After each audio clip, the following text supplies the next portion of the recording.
Welcome at Bible Impact. My name is Marelize Gerber. I'm a musician, a singer, and last year I started studying in Germany music Geragogist.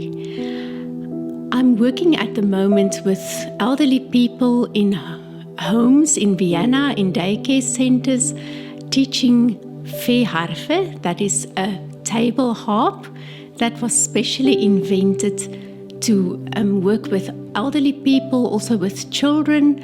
And the man, Herman Veeh, who created the harp in the 90s, actually built the instrument for his son who had Down syndrome. His son wanted to take part in playing music and making music with his family, and that was a wonderful opportunity for him to make music with his parents and with his siblings. The harp in the Bible has a very special and sacred association with the heavenly. And in the Bible, the harp represents joy, blessings, comfort, and deliverance. It was used as an instrument of worship in heaven, and it's also recorded in the Bible that it's used for worship in heaven, and it was also used for cheerful praise.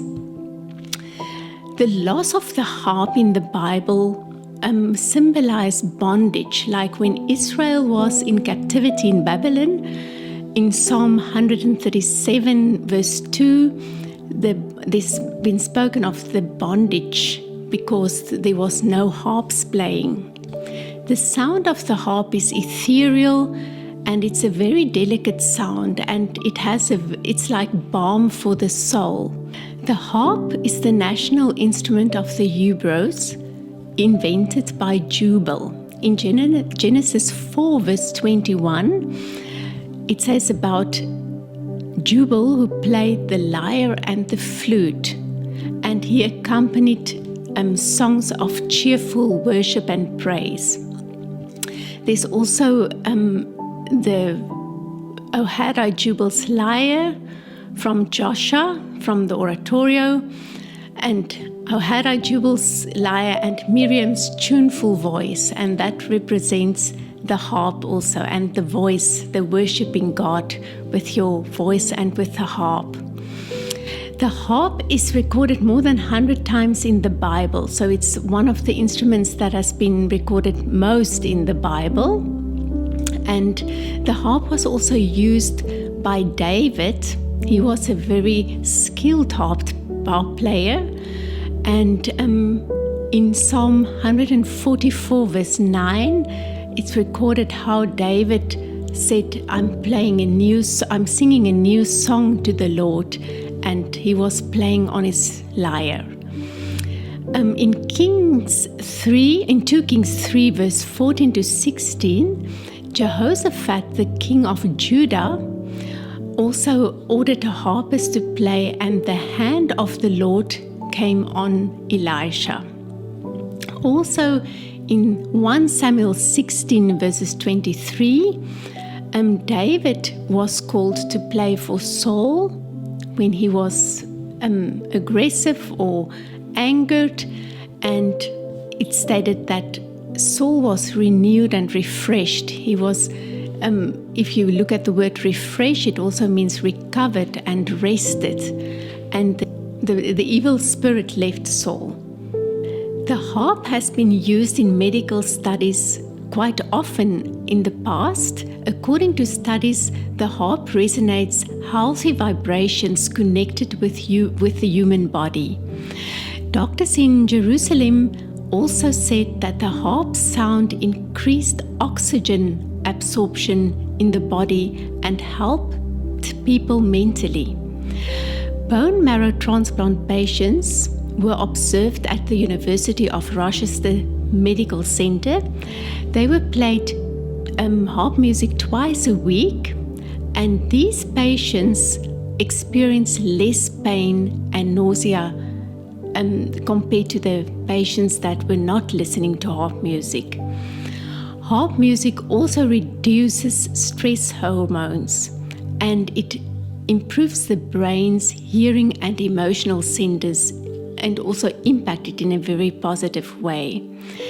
During my work in the home for the elderly, I've seen many positive things also that the carers in the homes told me. The people who played harp and learned the harp was more open, they were speaking more, and they were also, some of the people in the dementia groups that I work with are more relaxed or calmer the minute we start with the music in the hour that I work with them. In the beginning, sometimes they are very nervous and tensed, and the minute we are starting playing the harp, they are relaxing, they are breathing deeper, and by the deep breathing, the body also relaxes. So I could see in many hours that I'm teaching that the sound of the harp has a very healing and very positive influence on the people. I've also seen patients and people in their homes for the elderly with trauma playing the harp. They had a traumatic childhood experience with music, and when I work with them, sometimes for the first time they cry because all the negative emotions sort of spills out, and after a few lessons they start to not cry anymore, and I can see that the music heals the trauma. I don't even say anything. The music can have the power to, or through the music, this trauma can be processed. And also the carers has given me some positive reviews about the patients, the dementia patients, the Parkinson patients, and some of the schizophrenic patients who have become more open after they've played the harp for a few weeks. People are saying thank you again in the dementia group. They are greeting each other. They are more spontaneous. So it's very humbling to see how much the harp sound can also bring relief to diseases. The music can reach the people's heart where humans cannot. And that is a very, very special work, or very special moments where one can see that the music is really a blessing to the people and can heal some of the scars from their childhood. Music Geragogy is a wonderful tool to work with people in retirement. People who are perhaps thinking, I can't see well anymore, I can't hear well anymore, I can't learn something new. And a musical instrument is something that normally has to be learned from a very young age. And learning an instrument when you are retired is of course not very easy, but the wonderful thing about these harps is that it's constructed that even old people or elderly people can learn a new instrument and have a sort of a feeling that they can still learn something new, that they can do something new in their life, that they can play music and make music with people, with other people, playing in an ensemble. And that is something that is really special in this field, that people can learn a new instrument when they are over 60 or 65. And I even have students who are almost 100. So that's beautiful to see also people in different stages of their elderly phase of life, or this last phase of life, that they can make music together and listen to each other, learning to listen to your neighbor, connecting with your neighbor through music. And working with people with dementia, with Parkinson, with strokes, with schizophrenia, and with trauma, it's also very interesting to see the effect of the harp on their lives, especially the trauma patients. They sometimes have unprocessed trauma from childhood, and through the music, through this music education, there's also a form of therapy that the music can heal very deep scars and wounds from their childhood that has not been processed. Especially the generation that we have at the moment of people of the war generation.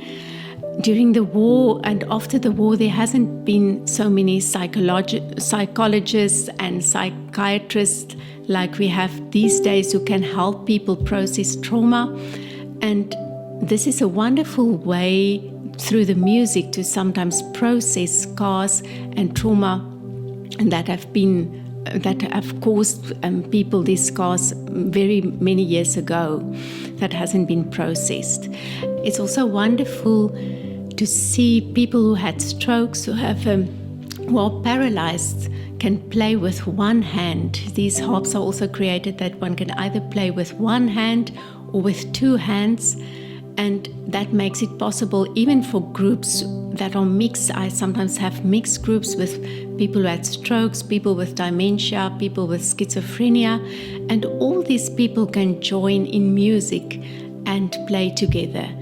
And everybody feels a sort of a feeling that I can still learn something new, I can still do something, and I can participate in playing music with other people in a group. I saw through patience, through repetition and working every week on a constant basis with the people, they improve their skills of hearing, listening to each other. And also sometimes if I think of the dementia people, sometimes they will tell me, no, I can't play it, I haven't ever done it, but they've played last week. And if I put the harp on their laps, there's some skills that are saved in the cells and perhaps in their souls, because if I put the harp in front of them, I don't necessarily have to explain to them how do they play the harp again.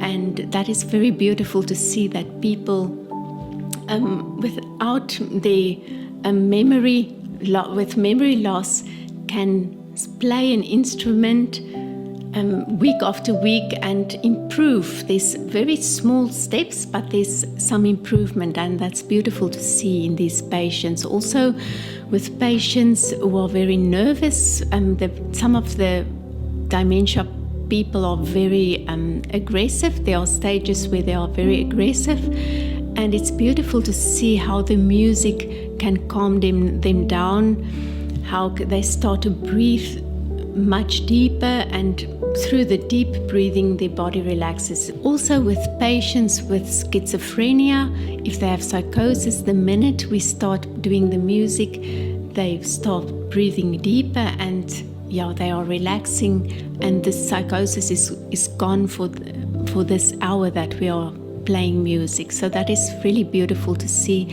And sometimes I have patients with dementia and Parkinson, and during the hour that we are working, one can see that the tremors of the Parkinson people are going down. They are not so nervous anymore.